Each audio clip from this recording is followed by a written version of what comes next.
President Adams, I would like to present to you the candidates for honorary degree. President Adams, I have the honor to present for the degree Doctor of Letters, honoris causa, Richard Blanco.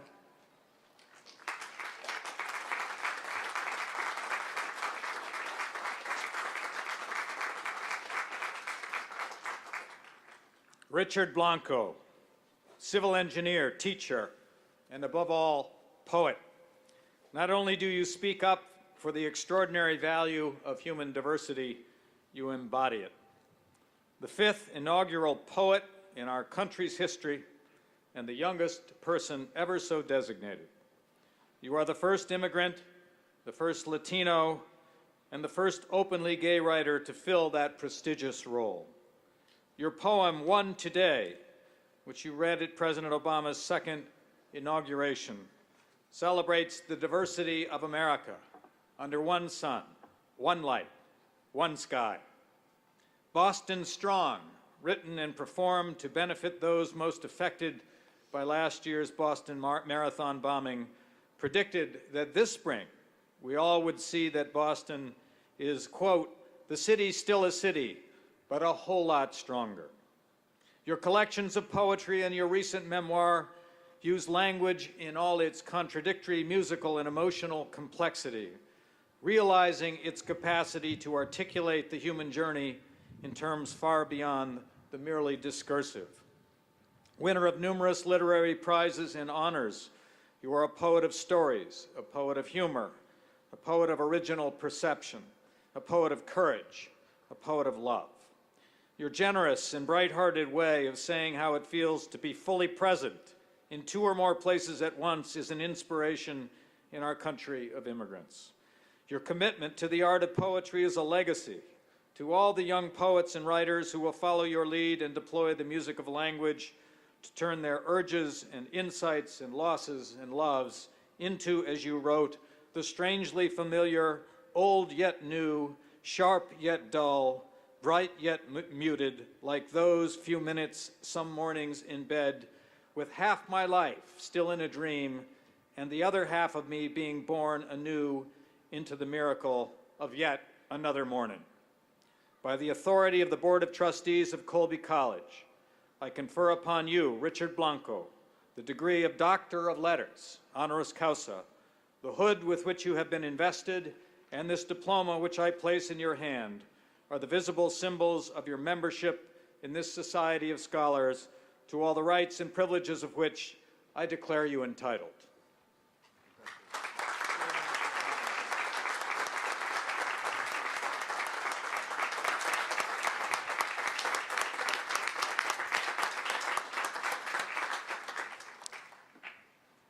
President Adams, I have the honor to present for the degree Doctor of Fine Arts, honoris causa, Elizabeth Brune.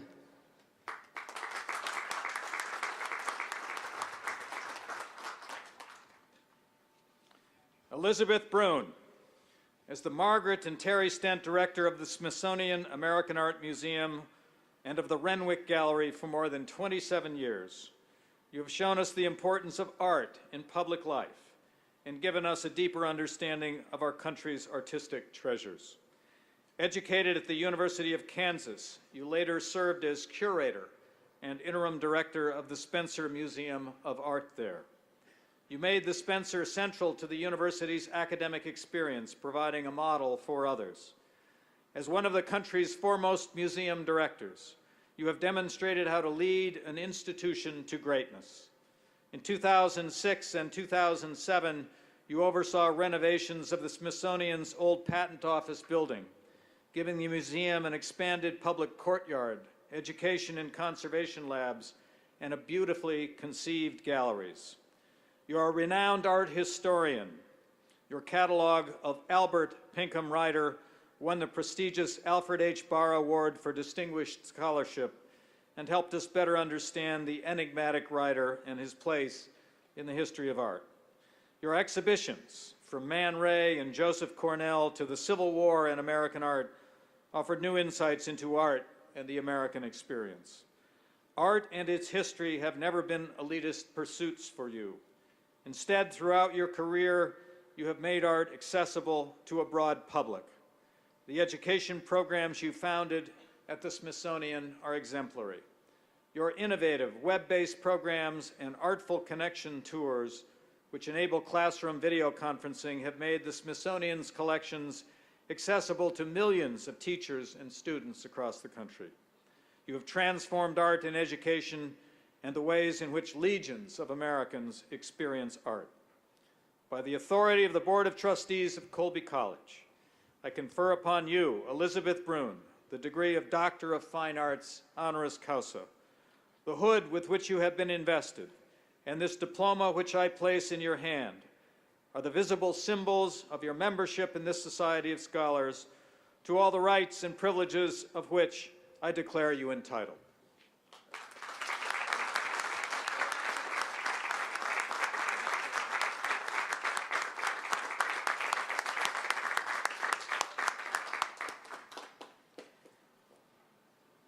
President Adams, I have the honor to present for the degree Doctor of Letters, honoris causa, William M. Chase.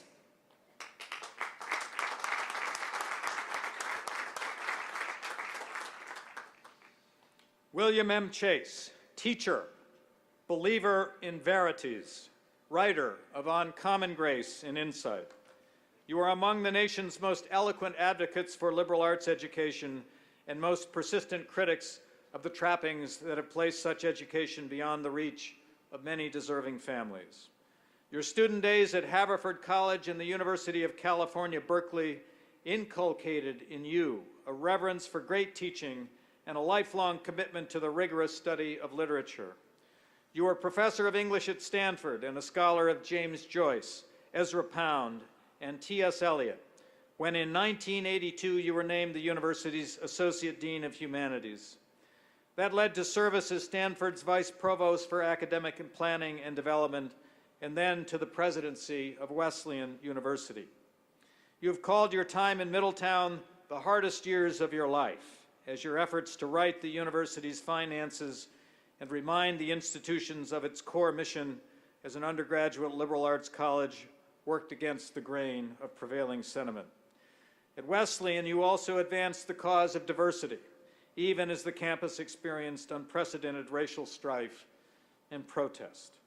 In 1994, you were named president of Emory University, where your accomplishments included dramatic expansion of space and financial resources for teaching, medical research, and the performing arts, as well as the then controversial extension of domestic partner benefits to employees in same-sex relationships. Retired from Emory in 2003, you returned to Stanford and to your first loves, teaching and writing. You continue to help students wrestle with the joyous complexities of James Joyce, and you write frequently on topics ranging from the value of the Western canon to the arms race among prestigious colleges, to the ways in which humanists might, to the benefit of us all, claim a greater share of American students' attention.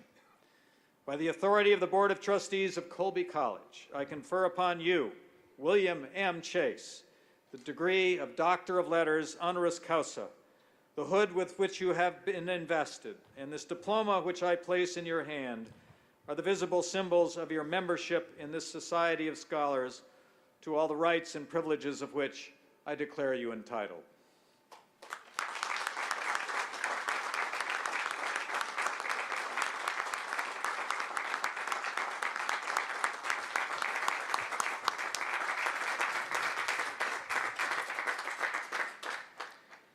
President Adams, I have the honor to present for the degree Doctor of Fine Arts, honoris causa, Andrea Nix Fine.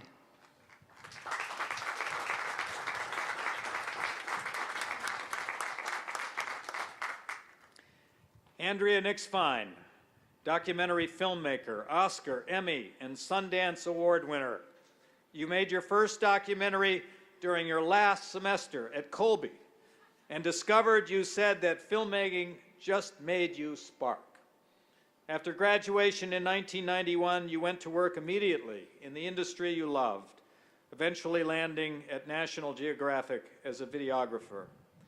The assignments were challenging, exciting, and sometimes even dangerous. and they gave you an extraordinary opportunity to hone your skills. At National Geographic, you also met your husband, gifted cinematographer Sean Fine, with whom you have forged a life and creative partnership yielding remarkable achievements in documentary filmmaking. You have traveled to more than 30 countries to bring unknown human stories to the screen. Innocente, your portrait of a 15-year-old homeless artist depicted in the vibrant colors of her paintings and in your spirit-raising style, brought you your first Oscar in 2013. War Dance won 2 Emmys and was also nominated for an Oscar.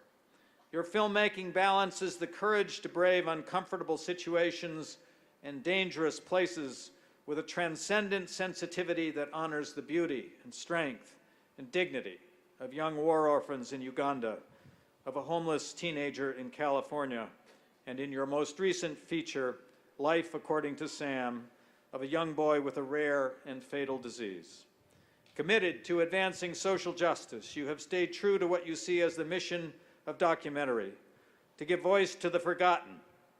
Your films underscore the strength and power of the human spirit, and they urge upon all of us the moral imperative to care for one another.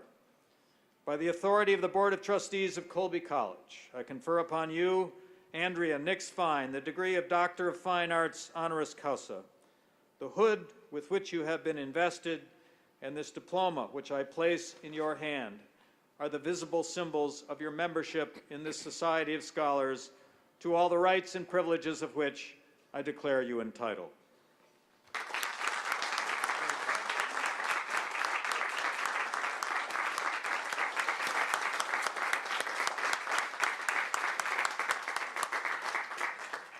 President Adams, I have the honor to present for the degree Doctor of Laws, honoris causa, Deval Patrick.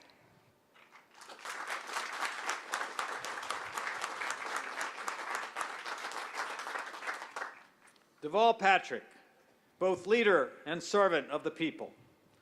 From humble beginnings on the south side of Chicago, you became the first in your family to attend college. After graduating with honors from Harvard College, you entered Harvard Law School, where you served as president of the Harvard Legal Aid Bureau. You began your career clerking for a federal judge, and later you became a partner in one of Boston's largest law firms, a distinction earned before you were 35. In 1994, you were confirmed by the U.S. Senate as head of the Civil Rights Division in the U.S. Justice Department. When you entered the Democratic primary for governor of Massachusetts in 2006, you were considered a long-shot candidate. But your talent for grassroots campaigning, your message, and your determination to run a positive, policy-driven campaign won the day. In making its endorsement in that election, the Boston Globe said you embodied an intangible quality of leadership. The voters agreed, sending you to the Massachusetts State House for the first of your 2 terms. During your 8 years as governor, you have helped create a more open and transparent and accessible government. You have promoted investments in education and high-tech innovation and infrastructure, and employment in Massachusetts is at an all-time high. Under your leadership, Massachusetts is first in the nation in student achievement, health care coverage, economic competitiveness, entrepreneurial activity, energy efficiency, and veteran services. Your tenure as governor has been marked by compassion and fairness. You have vigorously supported marriage equality and given a voice to those too often pushed aside in policy struggles. You guided the Commonwealth through the turbulent waters of an economic crisis, and your reassuring and resolute tone in the days following the tragedy and horror of the Boston Marathon bombing helped ease a shaken state and nation. By the authority of the Board of Trustees of Colby College, I confer upon you, Deval Patrick, the degree of Doctor of Laws, honoris causa, the hood with which you have been invested, and this diploma, which I place in your hand, are the visible symbols of your membership in this Society of Scholars, to all the rights and privileges of which I declare you entitled.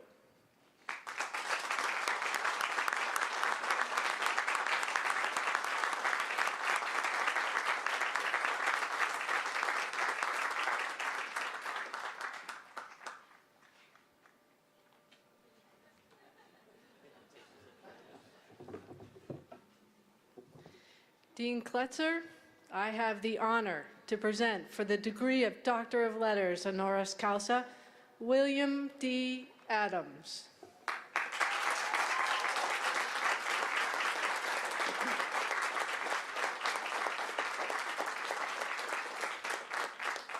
William D. Adams, President, champion of the liberal arts, seeker of challenging tasks and muscle-burning climbs.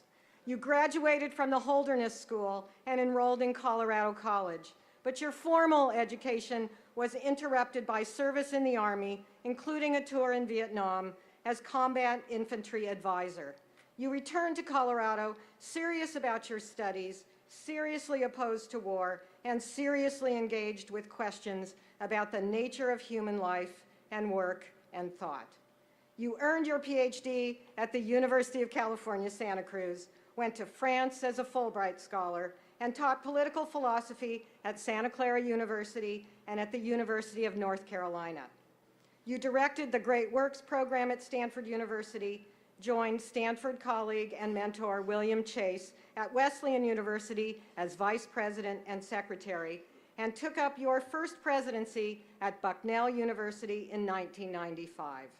You came to Colby in 2000 and initiated a strategic planning process whose fruits transformed the college. During your administration, Colby has increased its financial aid resources by tens of millions of dollars, allowing the college to attract and enroll the best students regardless of their financial circumstances. Colby's faculty has grown under your careful direction of resources, bringing many gifted teachers and scholars to Mayflower Hill. Your vision for the curriculum led to the creation of the Goldfarb Center for Public Affairs and Civic Engagement and the Center for the Arts and Humanities, a partnership with Bigelow Laboratory, a cinema studies program, a writing initiative, and many other innovations. The campus master plan you effected saw construction of the Colby Green and new spaces for social sciences, natural sciences, and humanities study, as well as for student life and alumni programs. The magnificent Alphonse Lunder Family Pavilion and the Lunder Collection of American Art are perhaps the boldest manifestations of your dedication to the college and its progress. And with those, you have brought the world to Waterville, the city to which you also dedicated untold hours of service.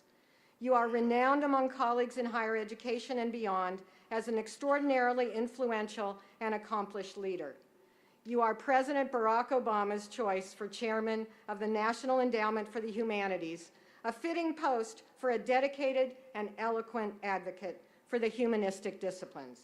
Colby College, American higher education, and humanities organizations nationwide will forever benefit from your leadership.